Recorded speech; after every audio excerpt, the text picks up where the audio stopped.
هفسروك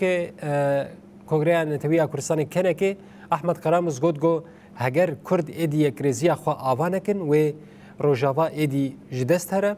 شورش روجاتی کردستان جی ایدی تا انجام ناگره هر واستواتیا باشور کردستان جی ایدی ویتک بچه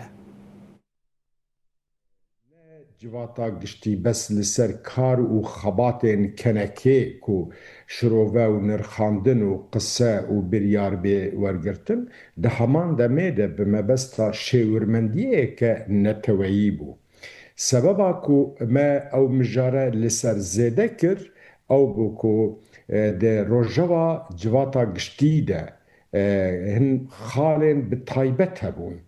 او خالên bi taybet pêwîstî bi beşdarbûna kesayetên cuda cuda xwedan fikir, xwedan raman, xwedî têgihiştin, xwedan analîz û pêşniyazên ku sebaret bi wan û hin biryar hate wergirtin. Ew biryarên ku mebesta me ew bû ku li ser biryar bête girtin pêkanîna konferanseke niştîmanî di demê pêş de ku em haziriyê bo wê dikin ew mijareke gelekî sereke bû mijareke din nûkirin û nûjenkirina Kongra Neteweyî Kurdistan bû ku hebûna Kongreyê Neteweyî Kurdistan bi rol û misyona heyî زیاتر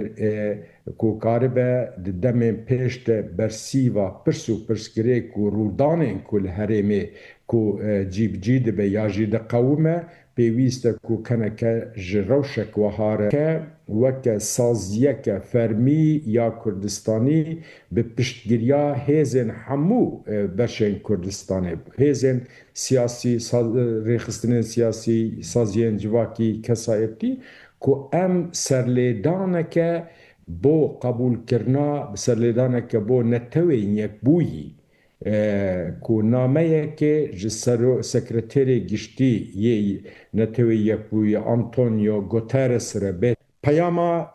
برز عبدالله اجلان ریبرگل کرد جبومه گلکی گرین بو هان و دیاره برز جلان لسروی مجاری هر و هر بردوام دکه استکول لسروان حمو وان مجاره کو ام